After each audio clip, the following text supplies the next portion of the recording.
Και να περάσουμε στον επόμενο καλεσμένο μας. Είναι ο κύριος Σωτήρης Μεθενίτης, ο οποίος είναι υποψήφιος δήμαρχος στο Μαρκόπουλο και νυν δήμαρχος. Κύριε Μεθενίτη, καλώς ήρθατε. Να κάνω καλά, την ερώτηση που ξεκινάω σε όλους τους δημάρχους. Αντιπολίτευση στον εαυτό σας. Τι κάνατε, τι δεν κάνατε, προβλήματα που δεν λύσατε και θα θέλατε να είχατε λύσει ήδη. Βεβαίως. Έχω πει ήδη και το έχω γράψει εδώ και 2 μήνες στο πρώτο προεκλογικό φυλάδιο που βγάλαμε σαν συνδυασμός στο Δήμο Μαρκοπούλου, ότι υπήρχαν 2 συγκεκριμένοι τομείς στους οποίους δεν τα πήγαμε όσο καλά θέλαμε και δεν τα καταφέραμε. Ο πρώτος τομέας είναι ο τομέας της καθημερινότητας. Εκεί παραδεχτήκαμε πρώτοι οι ίδιοι τις ελλείψεις που είχαμε σε ορισμένες πλευρές που έχουν να κάνουν με την καθαριότητα, ειδικότερα στην περιοχή του Πορτοράφτη. Ένα θέμα αυτό. Και ένα δεύτερο με την κατάσταση των οδοστρωμάτων και την δυνατότητα που υπάρχει να ασφαλτοστρώσουμε 180 δρόμους, τόσους μας έχουν ζητήσει οι δημότες μας, ειδικότερα στην περιοχή του Πορτοράφτη και κάποιους ελάχιστους στο Μαρκόπουλο, ώστε να μπορεί να είναι η καθημερινότητά τους ανεκτή και να μπορούν να πηγαίνουν έρχονται στα σπίτια τους χωρίς να πέφτουν πάνω σε λακκούβες και να μπορούν τα σκουπίδια να μαζεύονται χωρίς να δημιουργούνται προβλήματα, ειδικότερα τα Σαββατοκύριακα και ειδικότερα την καλοκαιρινή περίοδο. Αυτά τα 2 προβλήματα έχουμε προγραμματίσει τώρα συγκεκριμένους τρόπους με τους οποίους μπορούμε να τα λύσουμε. Δεν μπορούσαμε να τα λύσουμε μέχρι πέρσι, γιατί το τεχνικό μας πρόγραμμα ήταν κλειδωμένο, απαγορευόταν να κάνουμε οποιοδήποτε νέο έργο, γιατί ο Δήμος μας ήταν υπερχρεωμένος.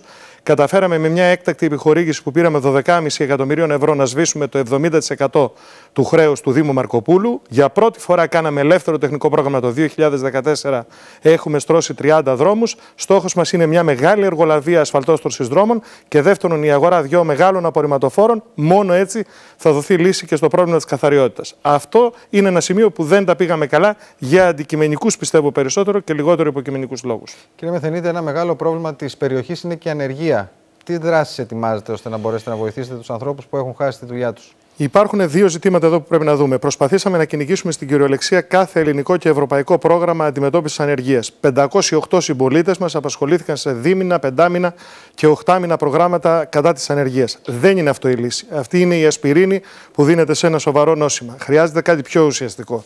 Αφού βάλαμε σε τάξη τα οικονομικά του Δήμου, αφού προχωρήσαμε τα μεγάλα έργα υποδομής όπως η αποχέντευση, αφού στήσαμε ένα κοινωνικό δίκτυο προστασίας για το οποίο είμαστε υπερήφανοι, αυτό που έχουμε προγραμματίσει μετά την 1η Σεπτεμβρίου είναι να κάνουμε μια εξάμηνη προσπάθεια με συγκεκριμένους επιστήμονες, μια μεγάλη επιστημονική ομάδα, η οποία θα αναλάβει να συγκροτήσει ένα πρόγραμμα με βάση τα δεδομένα της περιοχής που θα δείξει τις αναπτυξιακές της δυνατότητες. Δηλαδή, το πού θα πρέπει να απασχοληθούν οι συμπολίτες μας. Ένα πολύ σύντομο παράδειγμα.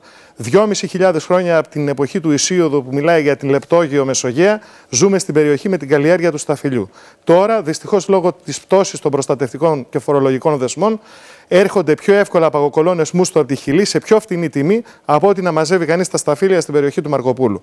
Άρα λοιπόν στην πρωτογενή παραγωγή πρέπει να δούμε τώρα ποιες καλλιέργειες χρειάζεται η Ευρώπη, ποιες καλλιέργειες χρειάζεται ο κόσμος, τι κίνητρα πρέπει να δοθούν στους νέους αγρότες και εκεί να στρέψουμε τους συμπολίτες μας. Αυτός θα είναι ο στόχος μας, μια ολοκληρωμένη μελέτη που θα αναδείξει τα συγκριτικά πλεονεκτήματα της περιοχής μας για την αντιμετώπιση της ανεργίας. Άλλες κοινωνικές δράσεις που σχεδιάζετε για ηλικιωμένους, άπορους? Αυτή τη στιγμή πρέπει να σας πω ότι στο Δήμο Μαρκοπούλου υπάρχει το πρώτο κοινωνικό παντοπολείο που ιδρύθηκε στην Ανατολική Αττική. Υπάρχει δυνατότητα και έχουμε αναπτύξει δράσεις που αφορούν συλλογή φαρμάκων για να μπορούμε να βοηθήσουμε ηλικιωμένους συμπολίτες μας που δεν έχουν αυτή τη δυνατότητα. Έχουμε μια άριστη συνεργασία με το καλύτερο κέντρο υγείας που λειτουργεί στην περιοχή των Μεσογείων. Εκείνο το οποίο θέλουμε τώρα να δούμε και να αναπτύξουμε είναι το κοινωνικό ιατρείο. Έγινε μια πρώτη συνάντηση με μια σειρά γιατρών όλων των ειδικοτήτων στο Δήμο μας πριν από περίπου 9 μήνες.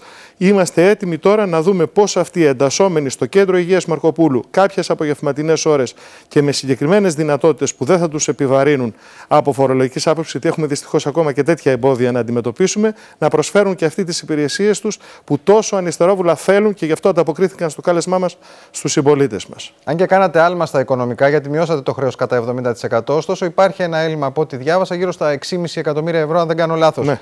Αυτό θα σας επιτρέψει να κινηθείτε και να πετύχετε όλες αυτές τις δράσεις? Το έλλειμμα αυτό έχει προέλθει από τις διοικήσεις των 3 προηγούμενων τετραετιών. Εμείς το συνολικό έλλειμμα που έχουμε επιβαρύνει το Δήμο, γιατί θέλω να είμαι απόλυτα ειλικρινής, είναι ένα έλλειμμα της τάξης των 120.000 ευρώ. Καταφέραμε και βάλαμε σε τάξη τα οικονομικά του Δήμου και μάλιστα σε πολύ δύσκολες εποχές. Δεν θα κινηθούμε ούτε προς την αύξηση των φόρων στους δημότες. Θα κρατήσουμε παγωμένα και θα μειώσουμε ενδεχομένως και ειδικά στους νέους καταστηματάρχες τα δημοτικά τέλη. Υπάρχουν δύο δυνατότητες. Πρώτον, τα περιφερειακά προγράμματα και δεύτερον, το πρόγραμμα του νέου ΕΣΠΑ, του ΣΕΣ όπως λέγεται. Εκεί θα κοιτάξουμε να δούμε τι μπορούμε να κάνουμε και υπάρχει ήδη βέβαια μια πρώτη σκέψη. Είμαστε ένας μικρός δήμος, 25.000 κατοίκων, αλλά πιστεύουμε ότι μπορούμε να αντέξουμε το κόστος ενός ειδικού συνεργάτη στο κέντρο των Βρυξελών, όπου θα μπορεί να υπάρχει δυνατότητα με γραφείο που θα έχει εκεί ο Δήμος Μαρκοπούλου να αναζητά ευρωπαϊκά προγράμματα που εντός εισαγωγικών του ταιριάζουν και να τα αξιοποιεί προς όφελος των δημοτών. Κύριε Μεθενίδη, να σας ευχαριστήσουμε πολύ. Καλή επιτυχία στο έργο σας. Σας ευχαριστώ θερμά για την πρόσκληση. Καλό μεσημέρι. Yes.